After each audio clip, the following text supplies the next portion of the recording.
We're live on YouTube, about to start letting people in there. You got about a little less than 2 minutes.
See, I'm not on the camera.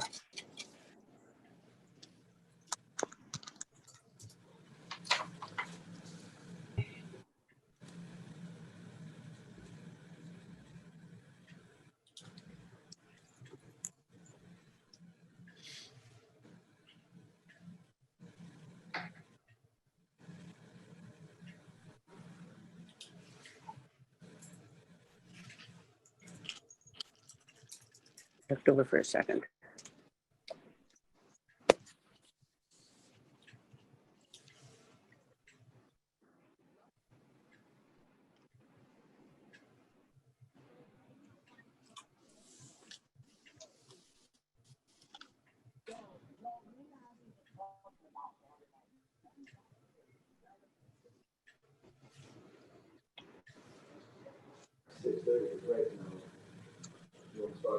Yeah.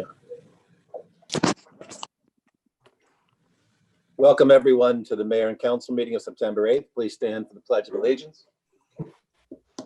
I pledge allegiance to the flag of the United States of America and to the republic for which it stands, one nation, under God, indivisible, with liberty and justice for all.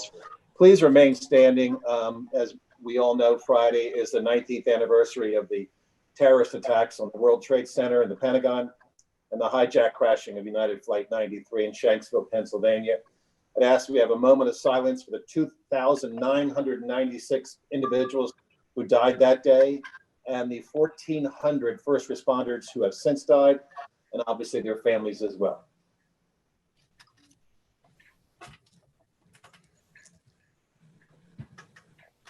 Thank you.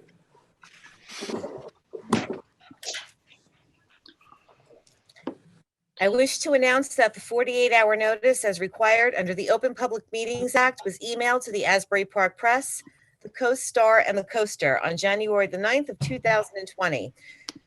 That a copy has been placed on the bulletin board in the borough office and that a copy has been filed with the borough clerk. Mr. Bunnell? Here. Mr. Gubitosi? Here. Mr. Sexsmith? Here. Mr. Weber? Here. Mayor Engelstad? Here. I've asked that the topic of beachfront playground equipment improvements be included as a workshop discussion. And, one of the themes that ran through a few of our strategic planning groups was how we view Bradley Beach and how we would like others, especially visitors, to think of us, and that is as a family beach town. And one critical aspect of families is obviously children. And I wanted to start the discussion tonight about additional playground spaces on our boardwalk, our beachfront. And I'm going to ask David to put up some photographs.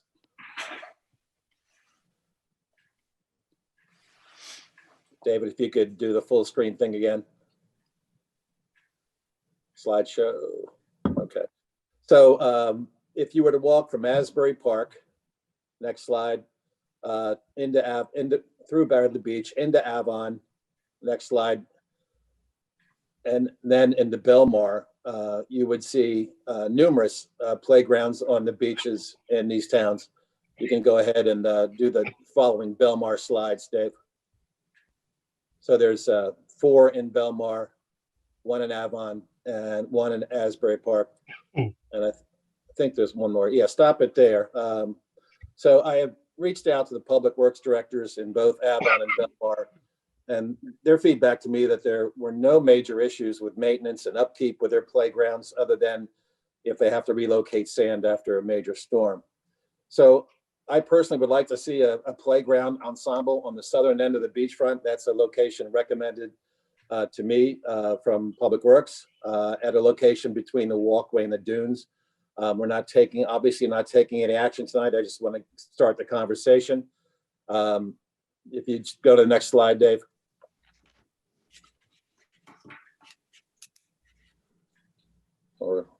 So that's our current existing playground on the for the north end of town. Nice playground, fairly modern. I remember, sometime in my first term, rededicating that. So it's good, but I think that it would be helpful if we had a second one. And then go ahead, next slide, please, Dave. And that's the you'll see the location. That's where DPW would recommend a location if indeed we. That's the Evergreen and Second Avenue areas. With regards to financing, an equipment ensemble similar to those in the towns I mentioned, we believe would cost in the neighborhood of about $80,000 with purchase and assembly. Sandy informs me that with the anticipated refinancing of our current debt, this is an opportune time to include an expense such as this. The approximate annual debt costs over the life of the equipment would be about $5,500 to $6,000 annually. I believe it's something well within our beach budgets and especially doable in light of the surplus we are creating this summer. So, and I'd throw out the idea, in order to make this process as inclusive as possible, maybe we narrow our, if indeed this is something there is enough interest in, that we look at a top 3 options and then ask Amy Hall to put them up on our Facebook page and invite followers to weigh in on their preference. There are a lot more exciting and fun options for playground equipment since we put the playground improvements on the existing boardwalk playground. And I think it would be a long overdue feature for families coming to our beach. So I'll start the conversation there. As I indicated, you think about some of the concerns you might have with equipment on the beach, and the feedback, especially from Belmar, which has 4 of these, it's no different from on the beach as opposed to the location we currently have up on the boardwalk. The wear and tear is the same with the salt air, but they like them. The only wrinkle is if you do something like this, you would have to restrict usage during the summer to those with a beach badge, or we get creative and think of a way that someone could utilize it and not have to have a beach badge if somebody just wanted to bring their kids over. But there's some really cool playground equipment out now. That is one of the ones I saw recently was at the lake in Belmar. I think it's called a mother-child swing set, where you have 2 swings that are facing each other on the same piece of equipment. And as they're swinging, the child is facing the parent or whoever they're with. So it's kind of cool. There's some fun stuff out there that has come to light. And I think, as I said, it would be a nice additional touch to our beachfront as we, again, try to project ourselves as a family beach town. I think we do a great job of it, and here's a way to augment that. With regards to timing, I don't care. I just like to see it I would like to see it get done. If we could start the process this year, that would be great. If the consensus is that next year is a better option budget-wise, that's fine. I'd like to open this up to our other elected officials and Sandy as well, from the finance perspective, to see if this is something that there's interest in, and from Sandy's perspective, what the recommended path might be if we are interested in going in this way financially. I'm interested. Yeah, and Mr. Mayor, I have a question. What was the dollar amount again? I'm sorry, I missed it. Well, I think the safe amount that Sandy would like to consider would be 80,000 with purchase and assembly.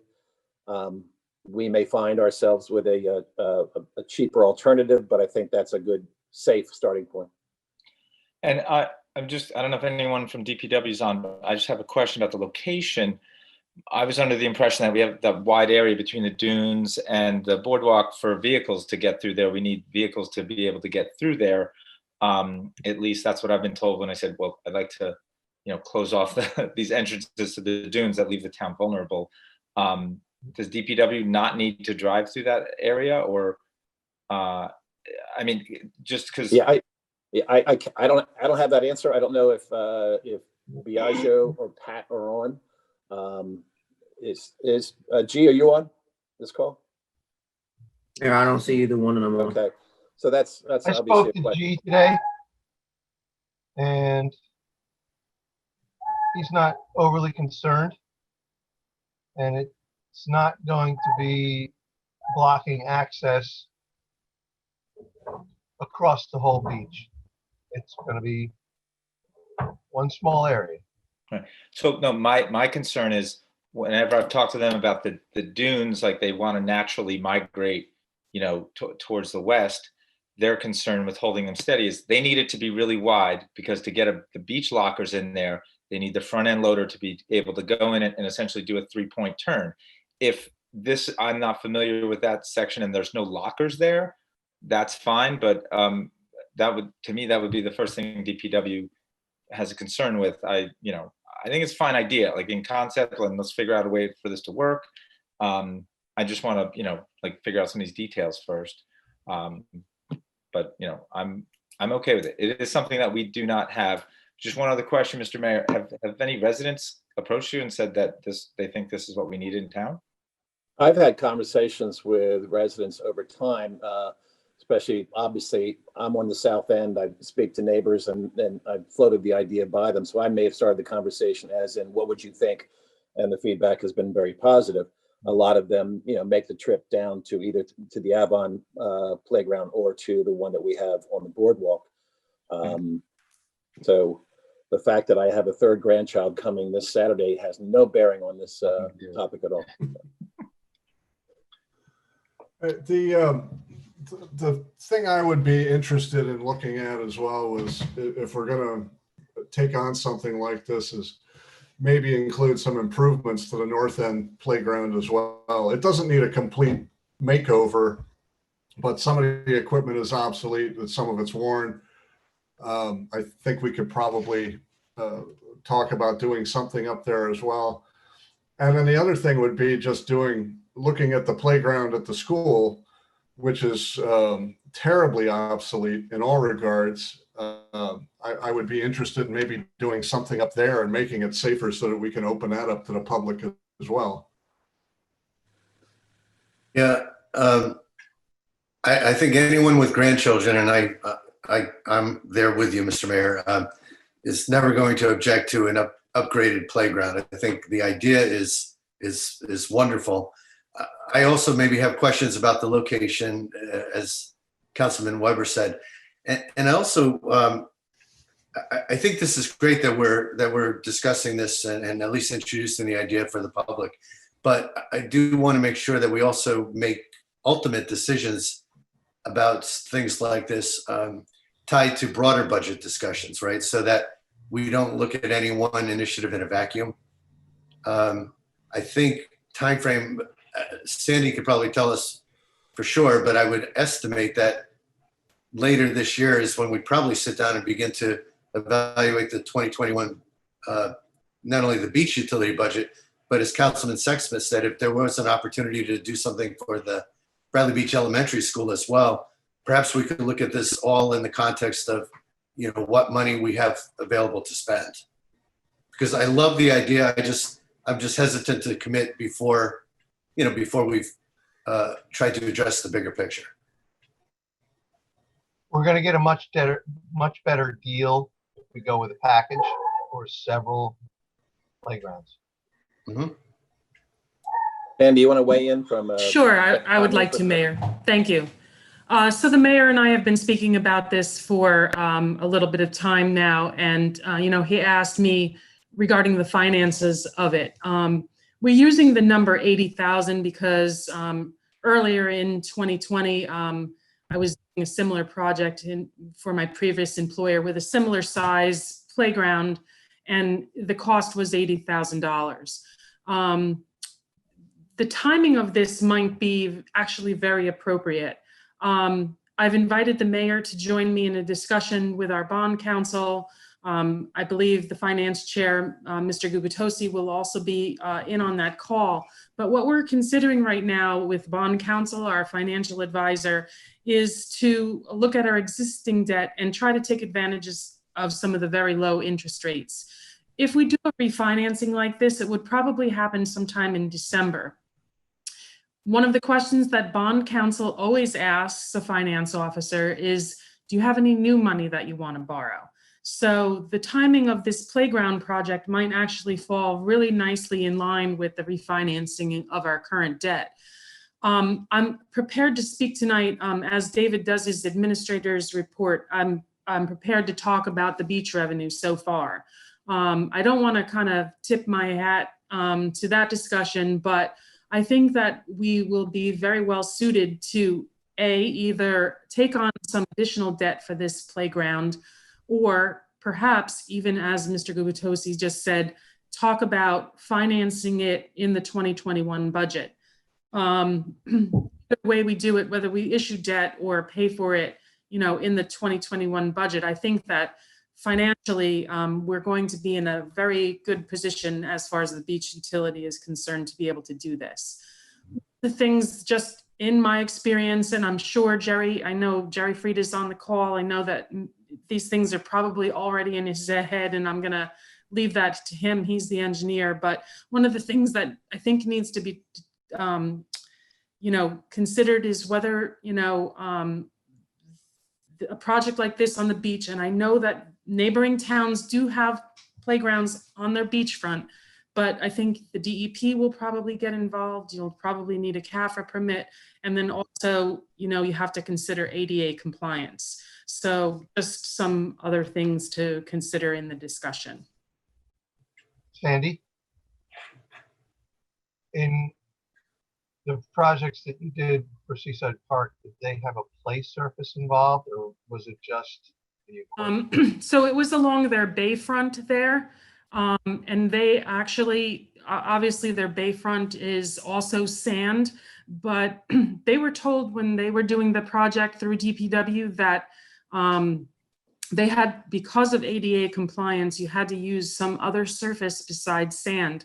I was surprised to see all the pictures that were shown in David's slideshow, that the ground underneath all of their equipment in your neighboring towns is all sand. I was really kind of surprised by that. And, maybe Jerry can speak better to that aspect. Well, the play surface, when you get an $80,000 playground, the play surface is a large portion of the cost. The equipment is not that costly, but you have to put in subsurface and substrates to support the play surfaces. Right now we have wood chips on the Park Place, which serves the purpose of softening the blow when a child falls off. My son broke his elbow falling onto a play surface that was not soft. So if it's synthetic surfaces, that's what really drives the cost. If it's wood chips, a lot of play surfaces now are made out of recycled tires, which I'm not a big fan of. But that's a huge part of the cost. It sounds like, I'm sorry, Mr. Mayor, I was going to say, it sounds like everyone's enthusiastic about the idea, and maybe we do need to gather more information about cost and surfaces and location. But what would be an appropriate next step to continue sharing this with the public and also gathering additional information? Well, I think before it gets to any, the public obviously is going to find out about what we're talking about tonight and also how it's received in the press. But I think there's some good points that were brought up by Sandy in terms of that Jerry's gonna have to get involved with CAFRA requirements. I know the Asbury playground is probably about 2 years old, so that is an example of one that's been put up very recently. So that might be the best example in terms of what they had to do with regards to CAFRA. And then also a plan from DPW, if indeed we would go in this direction, how they would, where exactly they would recommend based upon the square footage one of these things is, and how they would do the things they need to do on the beach with cleaning, et cetera. Sandy and I also discussed this afternoon that nothing precludes us from seeking proposals. Doesn't commit us to anything, but it gives us a solid idea of what the options might be. So I think Jerry has some homework to do. We can keep talking to DPW about their recommendations, and we can go ahead and see what some of the companies that do this, some of the options they might have. Tim, do you think the school would, obviously they'd want to have some say in the equipment there as well?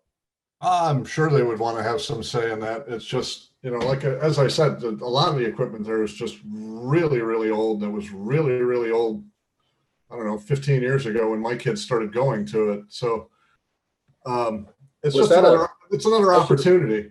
Yeah, no, I should remember this. Was that something that the school paid for or the borough paid for? It was in existence when I moved into town 20 Yeah. years ago, so I couldn't tell you. Okay. No, we can definitely look into that as well. So that was my goal tonight, to start the conversation. That, I've gotten some nice feedback. But again, I think the next steps are to nail down what the CAFRA requirements might be, to get a more detailed idea of actual assemblies and what they and what their costs are, and also to address the concerns that were brought up by Sandy and Councilmember Bunnell on, obviously the ones that are there in sand are okay. Is that still the expectation of, I guess, the JIF and other people who have to worry about insurance concerns? Mr. Mayor, what Sandy said is absolutely true, that we expect, she shared numbers with us, very preliminary, that we expect a strong financial result this year for the beach utility, as well as the fact that we may be able to secure very aggressive refinancing. I guess I just want to put out there for the rest of the council to consider is, as we look at this type of expenditure, there are likely to be other enhancements for the beachfront that we'll want to consider. Things like creating ramps for access to playgrounds that might be, on the beach, whether they be elderly, senior citizens, whether they be handicapped, but even you and I, Mr. Mayor, as we lug our grandchildren's, strollers and wagons down those steps, I think there's probably value in evaluating other aspects of enhancements on the boardwalk.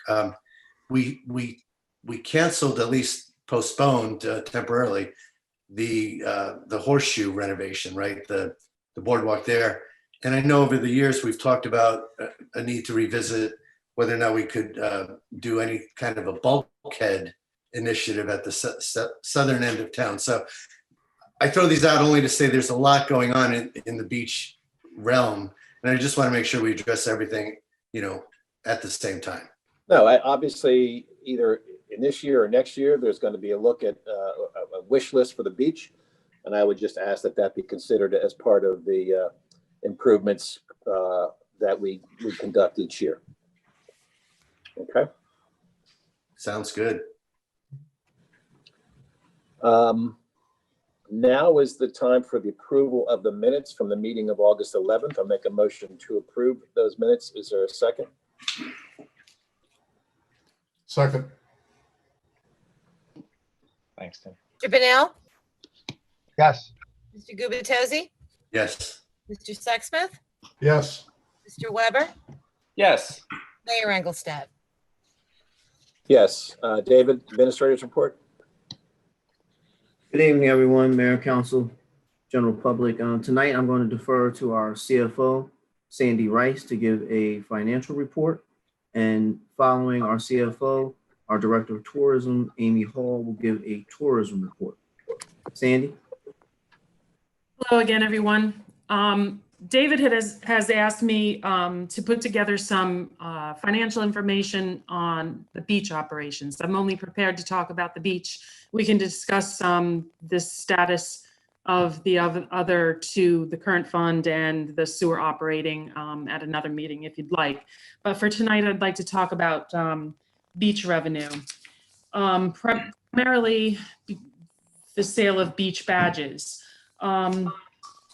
Last year, in total, both season badges and daily badges, we sold $1,558,811 in beach badges. That was actually through Labor Day, and I used the date September 8th, which is today's date. I used it for last year's report as well. So we were at $1.5 million last year for total beach badge revenue. As of September 8th, 2020, that number is $2,334,958. In this year's budget, we anticipated $1,558,000. We're looking at an excess of $776,000 right now in beach badge revenue. I've discussed these numbers with some members of the governing body, particularly Mr. Bunnell, most recently. And there's a lot of different things that can be attributed to. Obviously, we know that the governing body decided to increase the daily beach badges by $3 after, the coronavirus hit. We can look to see that probably accounts for 300,000. We also sold out on multiple occasions of our seasonal beach badges. That could also probably account for another $300,000 there. I can tell you in 2019, in the month of September for last year, through September 8th, we sold, which would have included Labor Day, we sold $19,522 in daily beach badges. So far for 2020, let me find the right sheet, we're at 74,000 just for the month of September. And the governing body has extended the beach season for the next couple of weekends, weather permitting, so we could look for these numbers to increase. I went beyond just the beach badge revenue for the beach operations, and I looked at the total revenue for the entire beach, operating. We anticipated $2,012,508. Sandy, you just went on mute somehow. Sorry, I'm just trying to find the right paper here. Sorry about that. Anticipated $2,012,508 in revenue for the beach utility.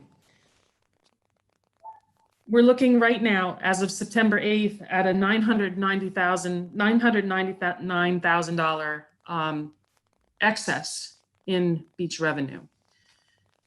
I think looking at these numbers, I think that we're going to end up this year with a bit of a greater fund balance or surplus in the beach utility. Just looking at these numbers as of September 8th, I think we're going to be in a pretty good position to finance things like we talked about, the playground equipment. I know we deferred the payment or, the approval of the project for the boardwalk. I think with revenues like this being generated and, there's still some work, we have to wait till the beach season completely ends. And, there's some financial journal entries that are going to need to be done before I can give solid numbers as to what our fund balance is. But I think that we're looking at really good numbers to be able to finance some of the projects that we talked about going forward. Sandy, do you have any idea, or maybe it might be a question for David, about potential CARES Act reimbursements? Yes, Mayor, actually, that's something that I've also been working on.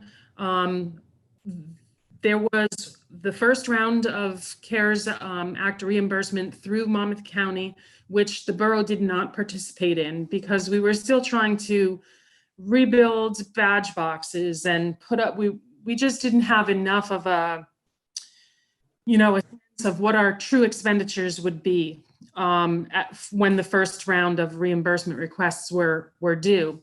The second round of reimbursement requests are due on September 15th, and I have prepared preliminarily, as of today, some of the reimbursement requests, not including any labor costs. We're looking at about $105,000 in requests that we will make to Monmouth County on September 15th. I'm going to work with Dana with DPW, and of course my payroll reports to try to establish some numbers for the janitors that were hired and also include those types of expenses. So, we are looking to receive money from Monmouth County. That would be our first source.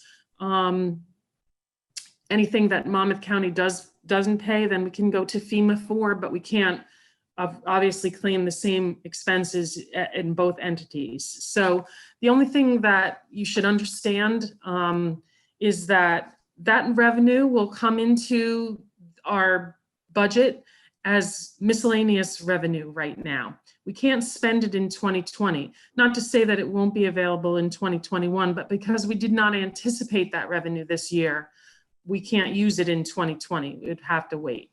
So I'm assuming that is not factored in the current $990,000 surplus. Absolutely not. Okay. So we have the potential for $1 million surplus if that reimbursement is made. Okay. And That's Ms. Rice, I think it bears repeating for the public that we generated this excess revenue while maintaining social distancing, while capping attendance on peak days. It just really speaks to the sheer crazy volume of beach goers we had this year, largely, I think, related to COVID-19. We had, this is, as far as I know, this is a record-setting year for our beach utility. For example, we're talking about maybe having $1 million surplus, and my understanding is our current surplus is probably almost diminished, maybe $50,000 or so.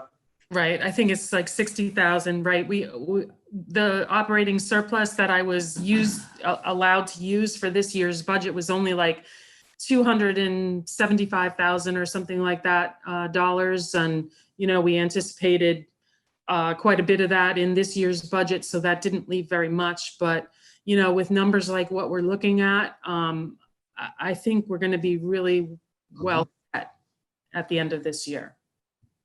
And we enforced beach limits on peak days as well. That's what's mind-boggling, I think, for most of us to fully appreciate the amount of additional revenue that was generated. right. You all know we were selling out of badges at 10 o'clock in the morning on weekends. So it's, if we took an attitude similar to Belmar, we'd probably be looking at a $1.5 million surplus with a lot of risk entailed as well. So I'm proud of what we did. Very proud. It sounds like we have an opportunity to give back also.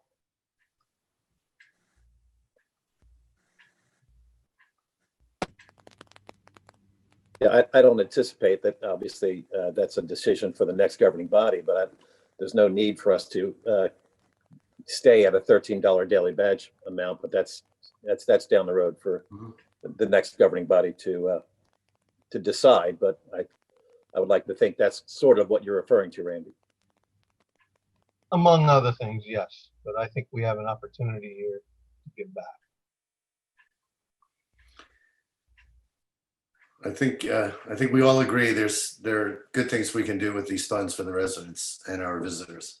Yeah, the the level of allowable surplus has always factored in terms of the discount that we provide in the window between Thanksgiving and beginning of the year. So I think that's the first place we can look at, the level of that discount on the seasonal badges. I mean, entering this season, we were afraid we were going to lose $300,000. Yeah. And that's the number, and that's why with Ms. Rice's support, we agreed to bump the daily badges $3. So the fact that we went from anticipating a potential loss of 300,000 to a potential increase in surplus of close to $1 million, that's staggering. But we were fortunate. We also had wonderful summer weather. Yes.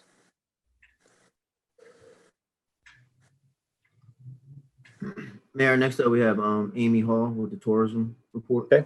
Thank you, Sandy. Thanks, Sandy. Amy. Hi, everybody. How are you? Good. David, you have to let me screen share, please.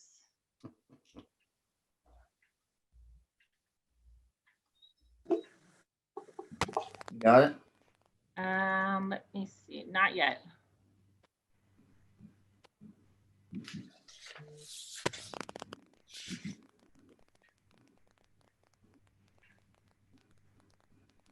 It's on. Okay, can everybody see that and hear me? Yes. Great. So I just threw together a real quick report over the last 3 months from May 15th to August 15th on social media. And I just threw a couple of slides together here. For those of you who don't maybe pay much attention to social media in the way that we use it for the borough. So this was just a quick graph of our followers from May 15th until August 15th. So we started at 6,000 and we went up to, you can see here. So that's good. We didn't have to pay for any of those likes. So that's great that they were organically grown. This is just our reach and engagement for different posts about beach badges being, sold out, or weather-related beach closures. I just put together an example of the type of post that we were, using to inform residents and visitors about the beach badges. And you can see here how many people were reached, how many engagements there were, comments, etc. So we reached quite a few people just on social media alone, residents and visitors. We received over 315 messages just on beach related items, questions about the badges, questions. I just threw a really quick example here of the things that people ask me. So we do a really good job at customer service on the social media platforms. We get back to people quick, so they really like that. This, at the beginning of the year, I had put together the Bradley Beach tourism page, which when COVID began, it also turned into another platform that we could inform residents and visitors. So we were able to receive over 9,000 hits on a website that was very, very new.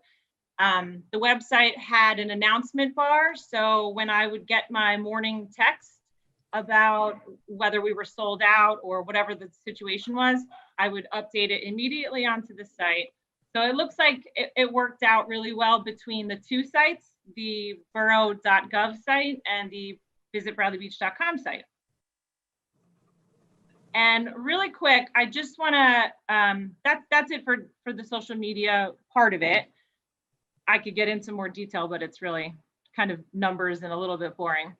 So I just wanted to show you, I've been working with Councilman Gubitosi for a little while on the website.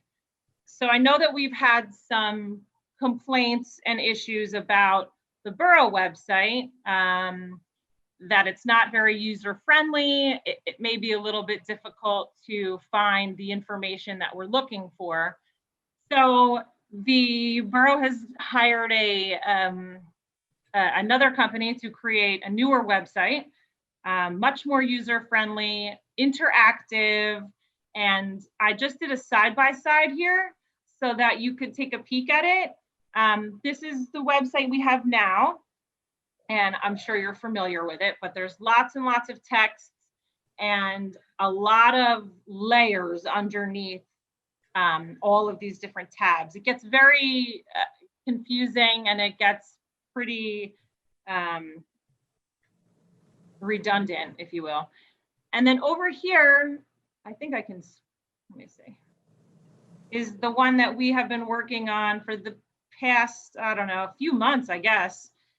If you just wanted to see, we have, you know, an area up top for online payments that we would want to work on, an FAQ section, pretty easy to navigate here, the buttons, some additional buttons. This is just mock-up that I threw together, so these wouldn't be exactly how we would have them, but I just wanted to show you, we just wanted to show you, you know, the kind of direction we'd like to go in as far as being able to communicate information. These different tabs here would take us to community or, you know, DPW or council meetings. Event calendar in the middle would have different tabs for tourism events, community events, things like garbage pickup. And then over here would just be an area where we could sign up for a newsletter, which we don't have, quickly get to any news and updates and announcements, and even click to watch a live stream of a council meeting. So I just wanted to show you guys that. And I guess see if anybody had any questions for me that I could answer. Amy, it's Gary. Hello. I just want to acknowledge the heartbreaking summer you just went through because on the tourism side, pretty much every single thing you would have done or would have planned could not take place due to COVID. And either I was the bad guy, the chief was the bad guy, or David was the bad guy, but you were a trooper the whole time and understood why we had to do what we had to do. So I just want to acknowledge the emotional trauma that you had to go through this summer, and thank you for what the presentation you just gave. Communication is very strong right now in Bradley Beach. We obviously have room for improvement, but I think you've made a huge impact in a short period of time. Thanks. And Mr. Mayor, I'll echo that compliment in terms of the work Amy's been doing on the borough website. She's really got a great sense for how we best communicate with our residents and consistently challenging our team, including the developer we've hired, to just make sure we're on the right track to really making this a strong interface with the public. So thank you, Amy, for that. Amy, it's John Weber. So I like what I'm seeing with this new website, and thank you for that update. One of the things that's always concerned me is that we do not have a consistent marketing message for the town, like a consistent image, logo, and even font, where somebody looks at it and they say, that's from Bradley Beach. Just little examples, you know, everything from I've needed to send out letters and we don't actually have a letterhead. We have the old letterhead had the kid on the fish or whatever that was. So I'm saying all this because I really like the gazebo because it's unique to our town. Maybe if we go with that and pick a font and just get consistent, this is Bradley Beach. My concern, well, we're gonna have to change a lot of other things to make that consistent. But what I want is whenever somebody sees something that's Bradley Beach, they know it's Bradley Beach because of the logo or because of the font or the whatever. I'll just give an example. You know, we just changed every street, town, and sign like a year and a half ago, and we chose a seashell. We didn't choose it, but it was chosen for us. And that's fine. There's nothing wrong with seashells, but it's the logo that 5 different towns use. So this gazebo image could be really good. And same thing for like every truck in Bradley Beach has like a different logo on it. And I would just love to get that consistent. Hoping that's part of your plan. And I'm hoping if we haven't settled on that yet. We can, figure that out before the website's finalized. Yeah, I mean, I couldn't agree more. And I know Gary and most of the council and David know that I've had my issues with, the branding of the town. That's I'm digital marketing, so I really have that strong urge to keep everything together. The gazebo is actually our gazebo. I redesigned it a little bit, but it's our gazebo, and it's just so unique to, who we are. And you're right, the clamshell is really kind of, it's generic and Kind of Belmar. Yeah, I mean, it's just kind of, and I think it was actually brought up at one point that the seashell was actually like a bay scallop, and we're at the ocean. So I remember that being brought up at one time. But yeah, I mean, that's, the whole issue with the marketing is really kind of out of my hands at this time until something opens up for me to kind of hop in. But a while ago, I had created an entire, marketing plan. So it's out there. Whenever I get the go ahead. Great. Thanks a lot. Sure. Yeah, John, just so you're aware, Amy and I have been working with we've invited in a small group of residents as well, who gave us a lot of feedback early on in the process. And we plan to circle back to those individuals, sharing a little bit more of what we're sharing with the broad public tonight. One of the ground rules we said was our task is to evolve this website, and people were very anxious to give their opinions about whether we should use shells or gazebos or anything else. And we've actually encouraged people to focus on the website, and we've told them that the decisions around our branding, logos, fonts would be handled outside of the website. Of course, we won't finalize the website until those other decisions are made, but it's not really viewed as being in the purview of our website design group. Gotcha. Thanks, Al. Any other council members want to provide feedback to Amy? Okay. Amy, thank you very much. Great. Thank you, guys. Thanks, Amy.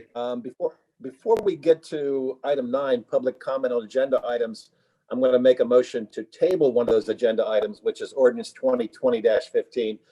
We still have some fine tuning that we want to make to that. So at this time, I'll make a motion to table ordinance 2020-15. Is there a second? Second. Mr. Bennell, Yes. Mr. Gubatose, Yes. Mr. Sexsmith, Yes. Mr. Weber, Yes.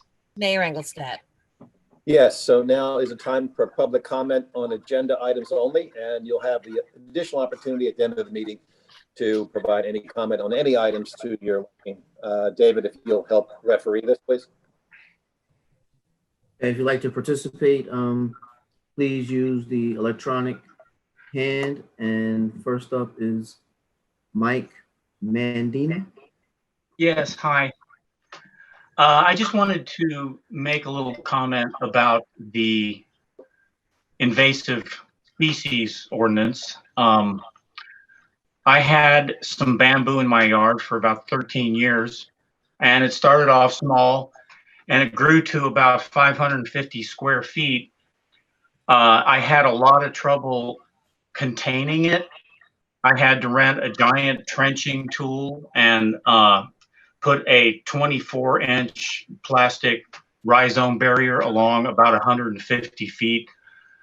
I had it on my back property line, which was 85 feet long, and the bed was about 5 feet deep, and along the side, which was about 30 feet and about 4 feet deep.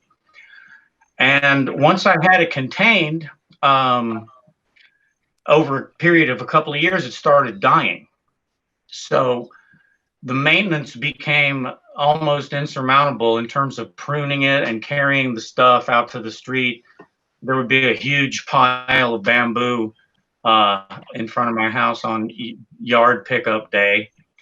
And so finally it started looking so bad that we decided we needed to get rid of it. And that wasn't easy either. We called 3 different guys. One guy started and got about a 10th of the way through and disappeared. And then we had a guy from a place called njbamboo.com. You can look that up if you're interested. They are experts on bamboo, both installing and removing. And he came out and told me that he could remove it for about $9,000. But he also told me that if you contain bamboo properly, which I had done, it's going to eventually die. And then you got to remove it, which is a big deal.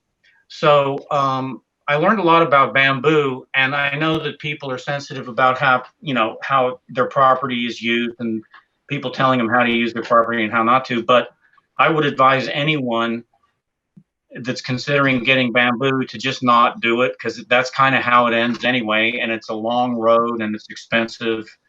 And I didn't have any problems with the neighbors because the property line that it kept creeping under was just a little blank space between a condo building and my fence. So I'd go back there a couple of times a year and dig it all up because I couldn't put the barrier on that side.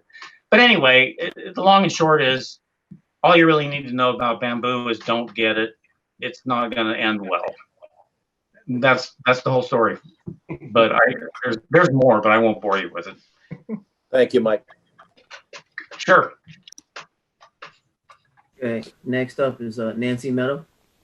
Yes, can you hear me? Yeah. Yes.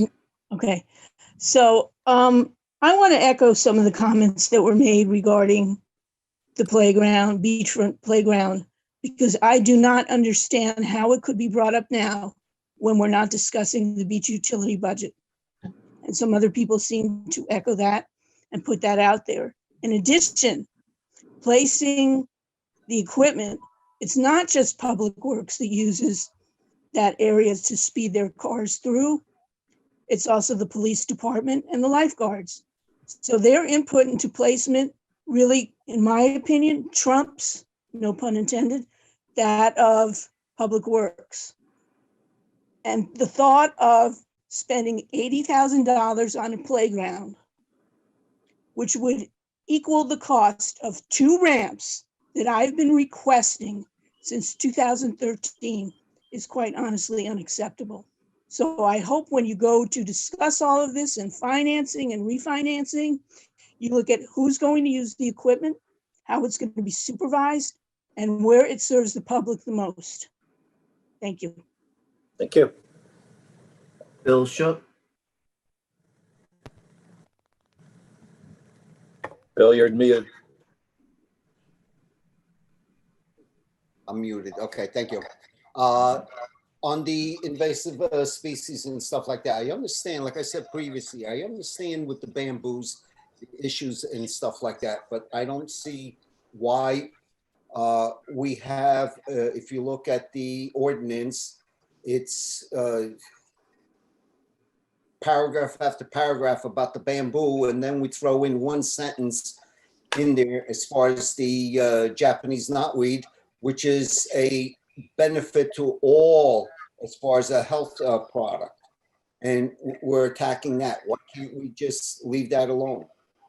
Yeah, there's more than other things that are affecting everything else and growing wild. This is a health product that will save lives on people. And I don't understand why we're attacking it. Mr. Mayor, can I respond to that, or do you want to wait till we're talking about that? No, my only 2 cents would be that obviously if somebody shouldn't grow it in their backyard does not prevent someone from getting it commercially. I don't think there's any knotweed farmers in Bradley Beach, but sure, John, go ahead.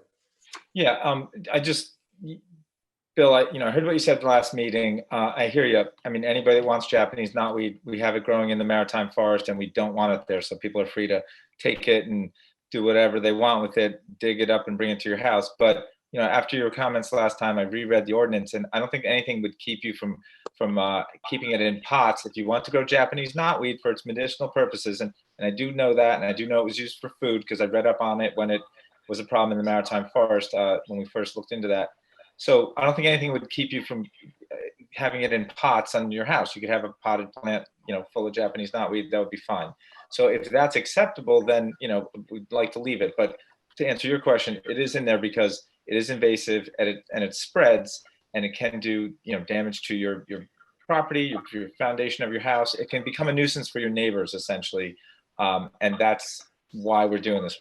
We're looking at things that, cause problems for other property owners, and that's what we're trying to prevent here. So, eliminate conflicts between neighbors. That's one of the goals here. Well, you have other ivies that do the same thing, that invade onto other properties. They crawl up the houses, neighbors' homes, and everything. It's the same thing. Right, and there's, if we could have put a big long list of plants in there. We picked a few that were really common and that the New Jersey Invasive Species Task Force thinks are problems. So we put them in there. We could have put English ivy on there. I don't like English ivy. I know it's invasive. I pull it out. Other people like it and the way it looks. So I'll admit it's not all inclusive. We're not going to put every plant in the world there. I will say with the case of English ivy, you pull it, it's not as bad as these other ones and not as problematic. When you do a little pulling and it's done, it's not like we just heard about with the bamboo. Well, like I said, bamboo is a different story. It's a completely different ball game, than the Japanese knotweed or anything. Now, Okay. I'm sorry. on the other issue, as far as the playgrounds and stuff, does everybody understand? What are you going to do with the beach volleyball that goes on in the back over there in that area that is being proposed? Something to think about as far as that. Now, the other thing, I would make a recommendation. The current playground that we have, if we're going to be investing money into fixing that up, why don't we just take it down, make that a grassy area, and move it to the Cliff Avenue side where that horseshoe is? Put the playground in there. If you're going to be spending money to repair that one, just move it, and you'll have it on the beach instead of in the on the grass. And if it does get the old pump house gets converted into a concession stand, there's going to be no issues as far as people going there and the kids playing in the playground and everything else. Just Hey, Bill, I have a question. Is that motivated by the initiative to have liquor at the pump house if it becomes a place where you can drink? The liquor issue that you're talking about, that is under the control of the current mayor and council. They're the ones that would allow it. So well, if you move the playground from next to the pump house, then all of a sudden you're opening up the floodgate for liquor at the supposed new facility there. And I'm just curious if that's a driving factor to move the playground, because I don't know that we really need to move the playground.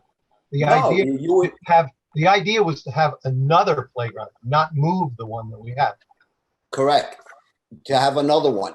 But the thing is, if we're looking to put it into a softer landing area, like you had said, the sand is already there. It's soft. So if a kid falls, they're not going to be hurting themselves as much.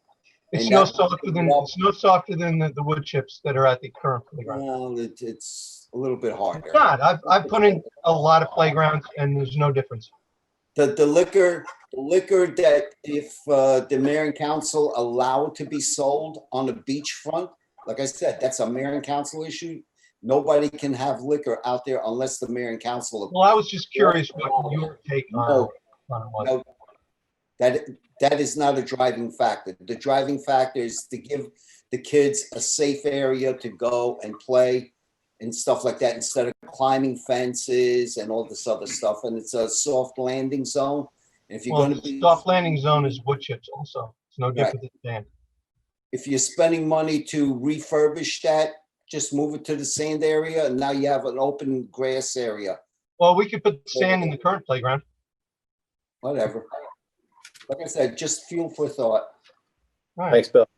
Fair enough. David? Next, Mary Ann Spillman. Thank you, David. I would like to see whenever we talk about the playground and adding one and refurbishing the various playgrounds, I would like to see a complete list of what the options are that we're addressing. And so instead of doing it one at a time and discussing each one separately and out of context, I would like to see the context presented, that here are the items that we would like to do on the beachfront, and here are the estimated costs for it, and then address them that way, one at a time, instead of piecemeal like this.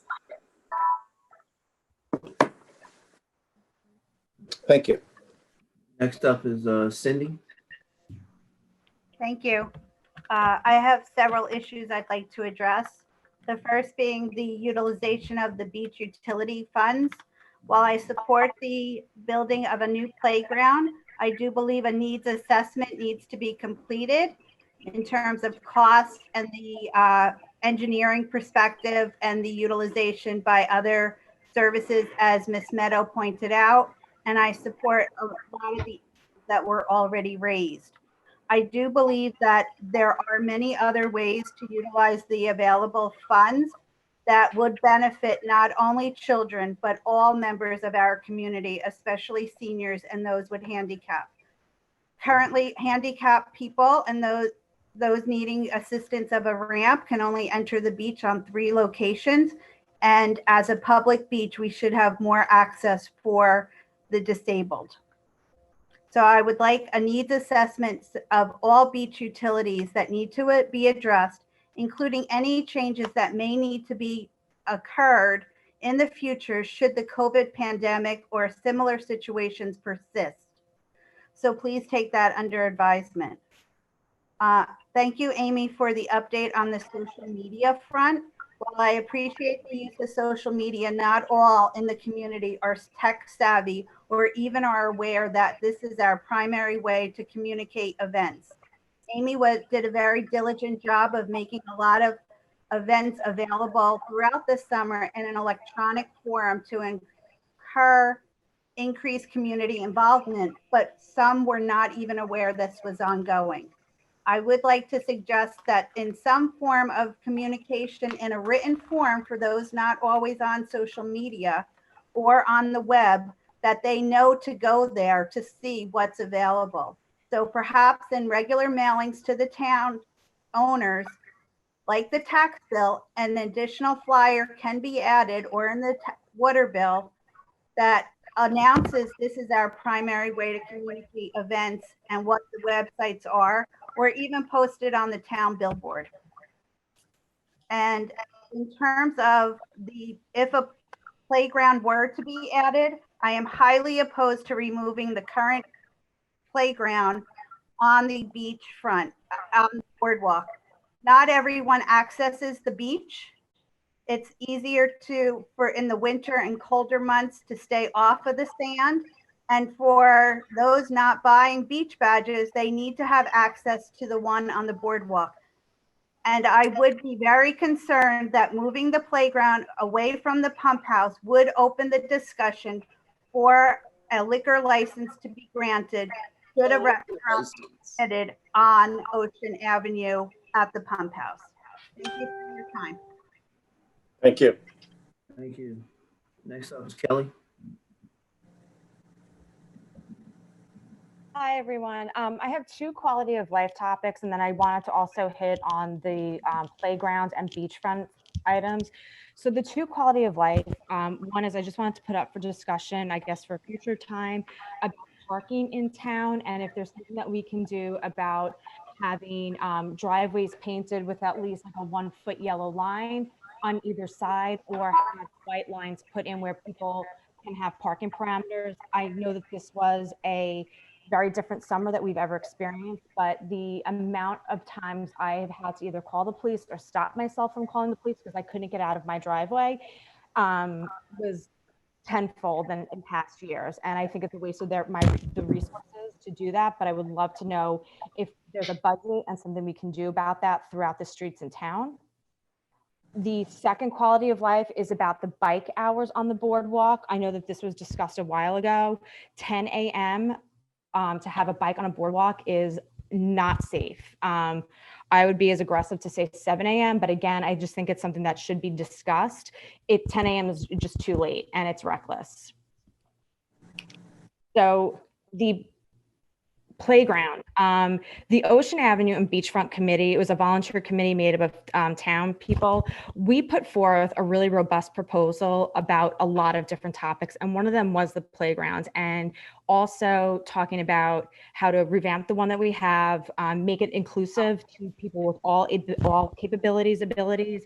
And we also did talk about accessibility of ramps and more Moby mats across the beach. So I know that that was put forth to the council back in November or early December. And I just want to, again, make sure that that's been read and people have looked at it, because there was an extensive amount of work put into those topics, as well as I think about 14 others. Kelly, Thank you. Kelly, can we get your address, please?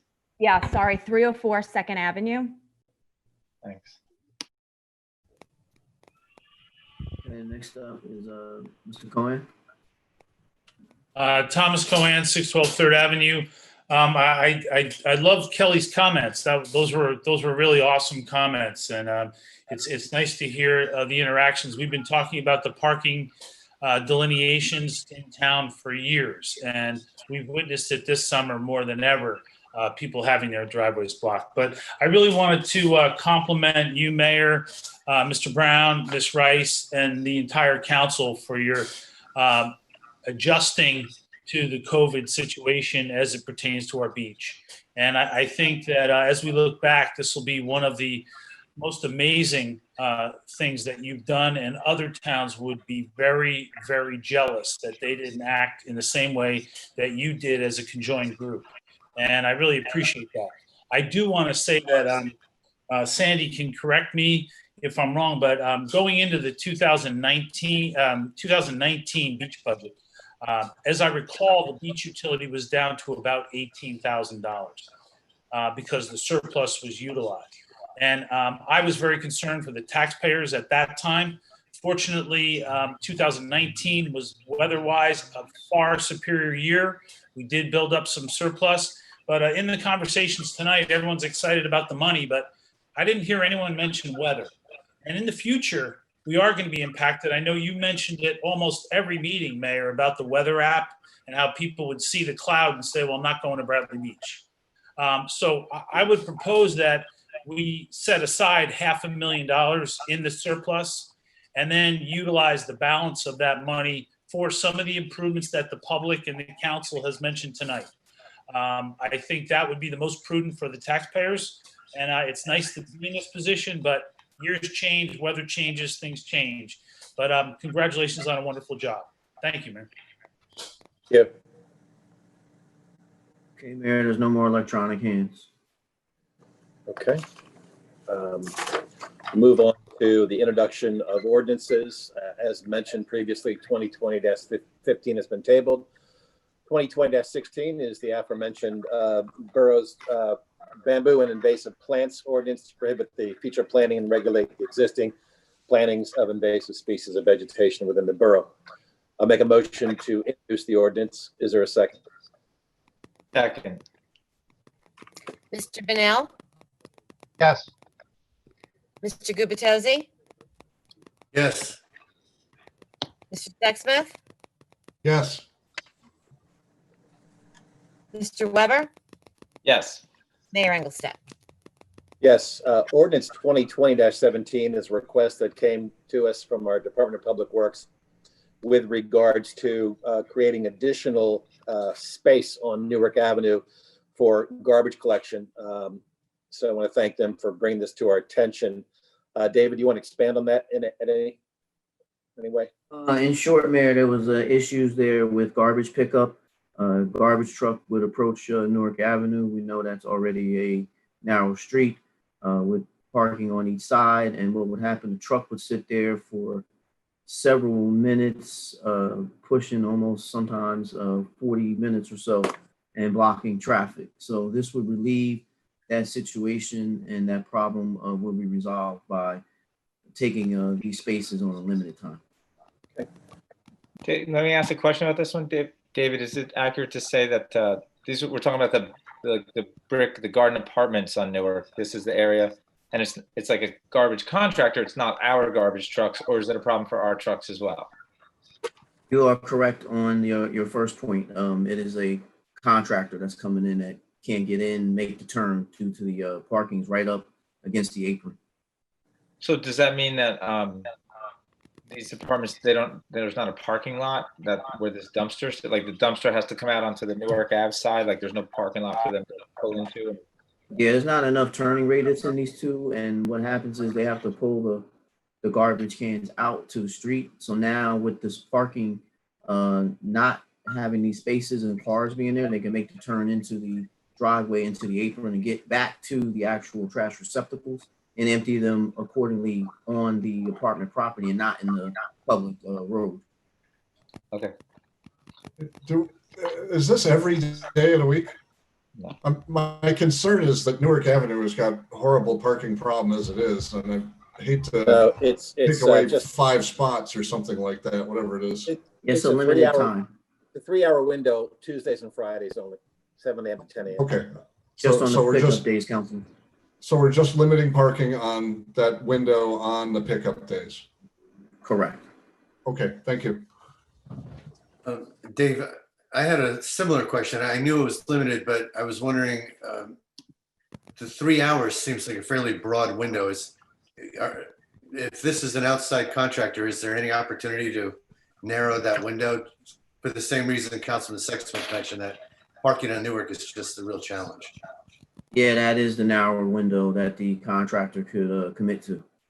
3 hours? Yeah, I mean, they've got other pickups. Sometimes there's delays. So I think everybody was given a conservative window. Hey, Al, a lot of it is delays with the tipping station. Okay. Okay, so at this time, I'll make a motion to introduce ordinance 2020-17. Is there a second? Second. Mr. Bennell? Yes. Mr. Gubatose? Yes. Mr. Sexsmith? Yes. Mr. Weber? Yes. Mayor Engelstad? Yes, the consent agenda includes the following items. 2020-217 is the bill list. 2020-218 is the approval of the annual renewal for alcoholic beverage control liquor license for Mano Incorporated. So just to clarify that, this is the old Giamano's liquor license, which is still out there. 2020-219 is the approval of direct debit payment refunds for the third quarter sewer payments. And 2020-220 is the approval of a refund for 118 Park Place Avenue, Block 14, Lot 33, in the amount of $3,234.39 for sewer overpayment. Would anyone like any of these items voted out separately? No, Mr. Mayor, but if I could ask a question about the liquor license, is there any consequence to that not being used? I mean, I know there's only a certain number of these. The state limits them. Does the state take away the license if it's not used for, a long period of time? The chief is nodding his head. I don't know what the time period is. Yeah, they can reapply. Hearing it's 18 months, and it sounds like it's been well beyond that. So it's clear that they've reapplied numerous times. But I'm saying, does that eventually stop because it's not being used? Non-absent notice is due process. That's your question. What was that, Greg? License and take it away from the town if you have too many. I'm not hearing this that well. Sorry, Greg. Could you just say that one more time? There's somebody is not on mute and there's like some background noise. I'm sorry. We're talking about a pocket liquor license? Yes.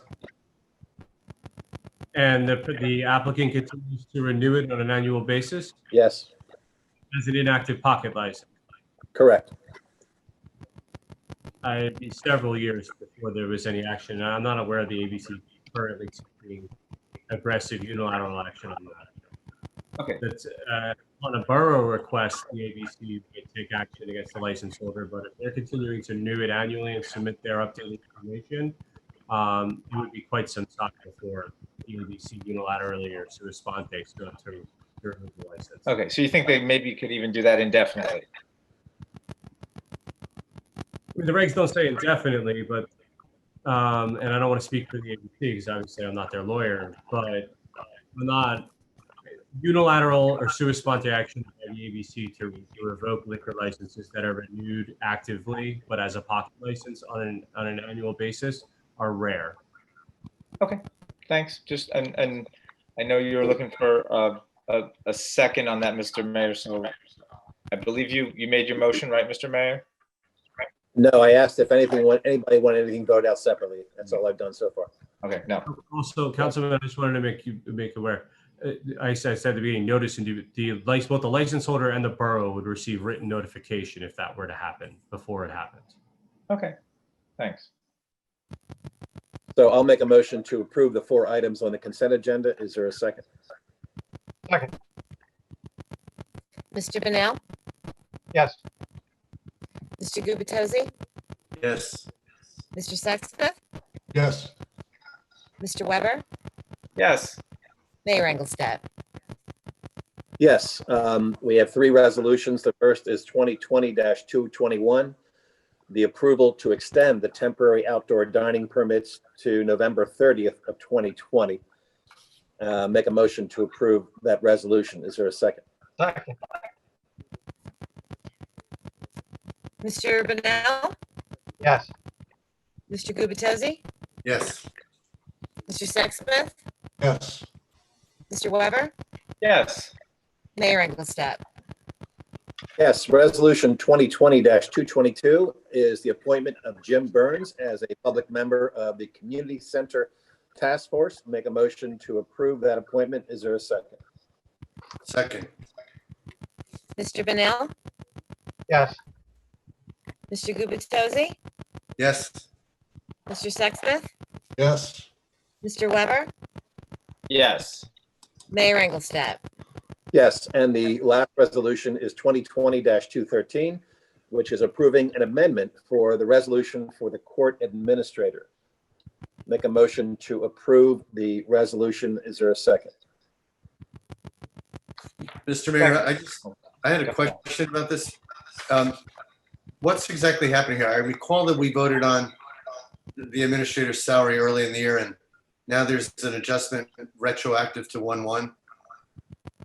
Yeah, Councilman, what I did was added a now therefore be it further resolved paragraph, which is the final paragraph in the amended version, which now shows the full annual salary of the court administrator with her base salary here at Bradley Beach, along with the combined shared service agreement salary.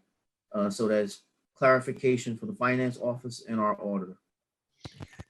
Okay, so it's purely a clarification. It's not a restatement of the terms. No, nothing's changed, just getting the facts on the record. Thank you. So a motion has been made to approve that resolution. Is there a second? Second. Second. Mr. Bennell, Yes. Mr. Gubatose, Yes. Mr. Sexsmith, Yes. Mr. Weber, Yes. Mayor Engelstad.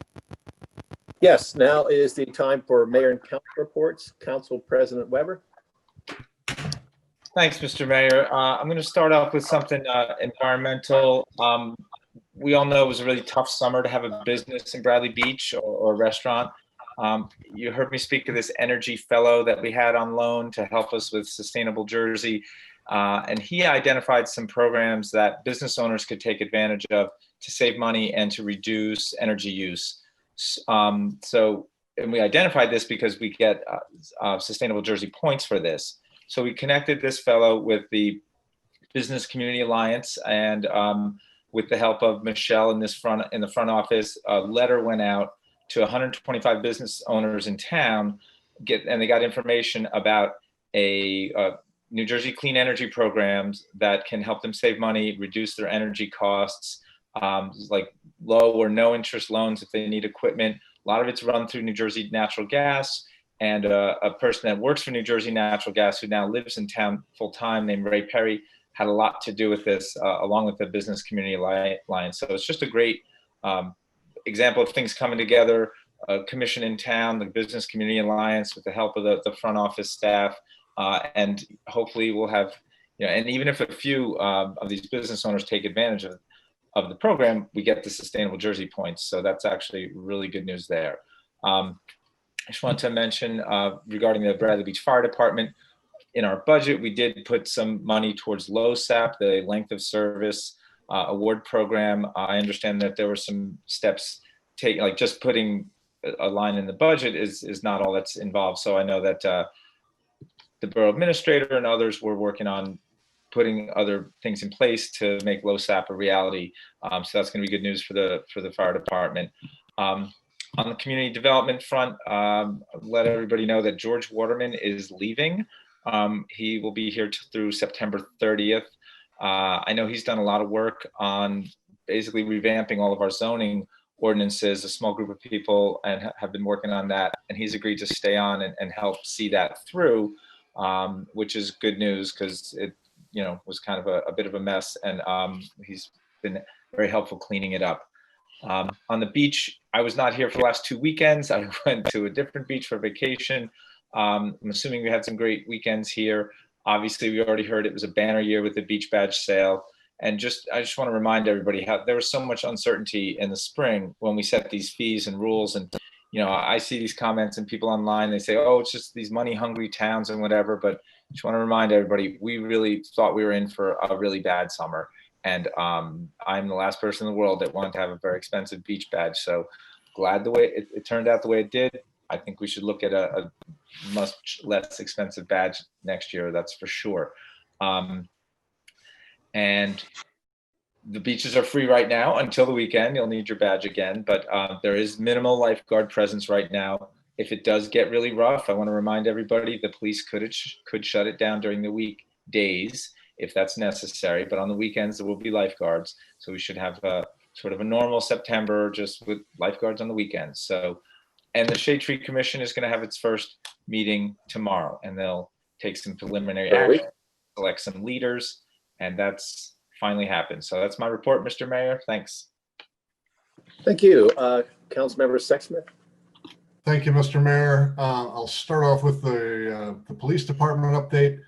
So over the last 2 weeks, the Bradley Beach Police Department has investigated 4 bicycle thefts, 2 incidents of criminal mischief. They also arrested a subject for driving while intoxicated in possession of a controlled dangerous substance. On that one, I'd just like to point out, I was on my way home from work Saturday evening and happened to pass by that traffic stop. The officers that were involved were all very professional in going about their duties, and I just want to commend them for the way they handled that situation. And lastly, from the police, they've also arrested an individual for providing alcohol to minors. Moving on to the first aid and fire department. For the first aid squad, they had a total of 41 calls in August, 20 were during the day. 41 day calls in August, 20 night calls for a total of 61. 33 of those were emergency medical, 23 for fire, 1 motor vehicle accident, and 4 were answer calls for beach rescue, but none were on our beach and none resulted in anyone being transported to the hospital. There were no COVID-19 calls for the squad, and the squad is also pleased to inform everyone that they've received an applicant for membership and are processing that application at this time. For the fire department, they responded to 23 requests for service. Of that, there was numerous responses to downed wires and trees still resulting from the tropical storm. And they're also happy to announce that 3 members that they've taken in recently are now in the fire academy training to receive their Firefighter 1 certifications. They'd like to remind everyone they're always looking for volunteers for fire and first aid squad. Both offer free training for qualified individuals. Interested individuals can apply online through the borough website. They would also like to, again, remind everyone about the level of cooperation that exists between the fire department and the first aid squad that allows them to keep responding to this increasing call volume. Okay. And last thing I'd like to say about is the fire and first aid squad is, as Council President Weber was talking about, this was an unprecedented year in a lot of ways. And one of the things that happened is both of these organizations lost all their opportunities for raising funds. The fish fries, the 5K run, just everything was canceled. So they are in the middle of their fundraising drive. So I would urge everyone to please give generously. And just in response, just in closing, in response to several of the public comments that came regarding the beach surplus, all I want to say is that we want to look at this. I want to look at this anyway, in totality. I don't want this to turn into Christmas at the beach.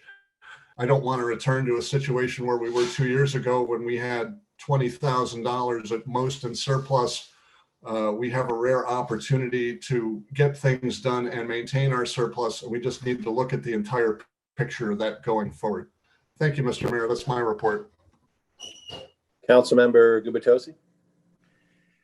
Thank you, Mr. Mayor. I'm going to start my report by echoing what Councilman Sexsmith just said, which is it's great that we are flush with surplus at the beach. And that said, and as many of our residents reminded us, it's going to be very important that we look at all of the needs for the utility to continue to enhance it, not only for our residents, but for our visitors.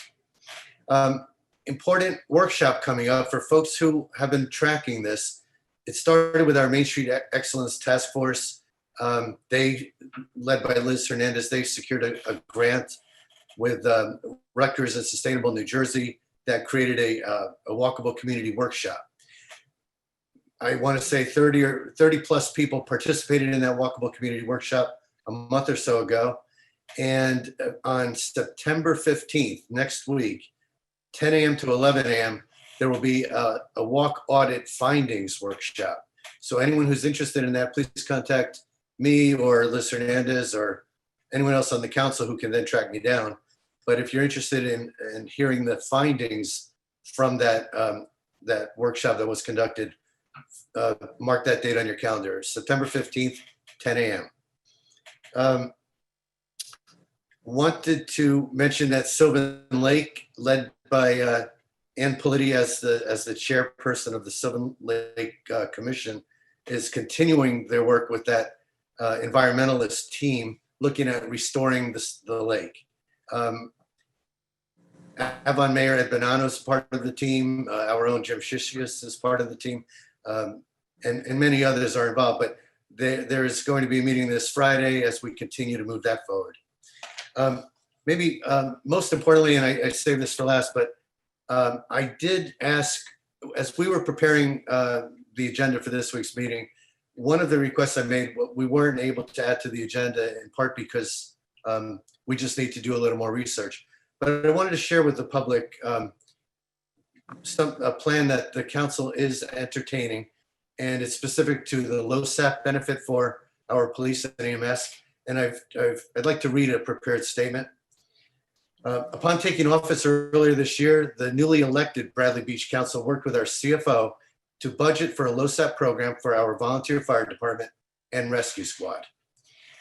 The LoSAP, or Length of Service Award Program, establishes a modest 401k-like retirement plan for our volunteers who reach a certain level of volunteer activity. Our volunteer fire and EMS personnel work tirelessly for our residents.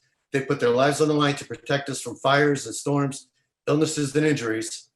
Between the two groups, they make over 600 calls per year, which is about 3 times the number of calls that they made 25 years ago. And they're working with 1/2 of the staff that we had 25 years ago. Our unpaid volunteers have discussed this program with prior Bradley Beach councils for over a decade. And we now believe it's the time for us to respond. Our fire and EMS struggle to recruit new members while municipalities surrounding us provide this benefit to their volunteer personnel. Importantly, this is not an expensive benefit for the borough to provide. And this modest financial support may help us avoid a far more costly alternative of hiring full-time paid emergency services personnel if our volunteer numbers continue to erode. As a council, we will find other cost-saving methods to reduce our residents' tax burden, but this is something we believe all residents will support.